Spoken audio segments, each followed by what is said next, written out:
இந்த நாட்டில் பள்ளிக்கூடத்துக்கு வரல மாணவர்கள் சொல்லி 207 பள்ளிக்கூடம் மூடியாச்சு. 207 அரசு பள்ளிக்கூடம் மூடியாச்சு. காரணம் மாணவர்கள் வருகை குறைவுன்னு.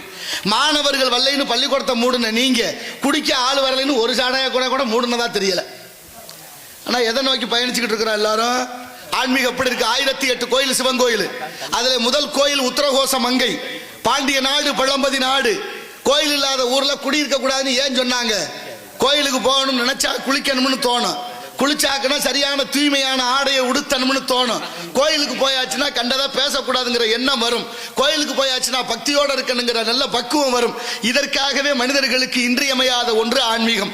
அப்படிப்பட்ட ஆன்மீகம் தான் நம்மளை பக்குவப்படுத்தியது. இன்னைக்கு அப்படி இல்லை, அந்த பக்கம் போகாதே, கோயில் இருக்கு, இந்த மாதிரி தப்பா பேசாத, கடவுள் பார்த்துக்கிட்டு இருக்காருன்னு சொன்னதெல்லாம் காலம் போய் கடவுளாவது ஒன்னாவது. கடவுளை கற்பித்தவன் முட்டாள்னு கற்பிக்க ஆரம்பிச்சான். முடிஞ்சிச்சு சோழி. நம்ம பிள்ளையெல்லாம் செம்மை இல்லாமல் என்ன வேணாலும் செய்யற அளவுக்கு ஆளாயிட்டோம். காரணம், காலத்தின் கோலமாக மாறியதனுடைய விளைவு எங்க போய் நிற்கிறது என்பதை சிந்தித்து பார்க்க வேண்டும் ஒவ்வொருத்தரும்.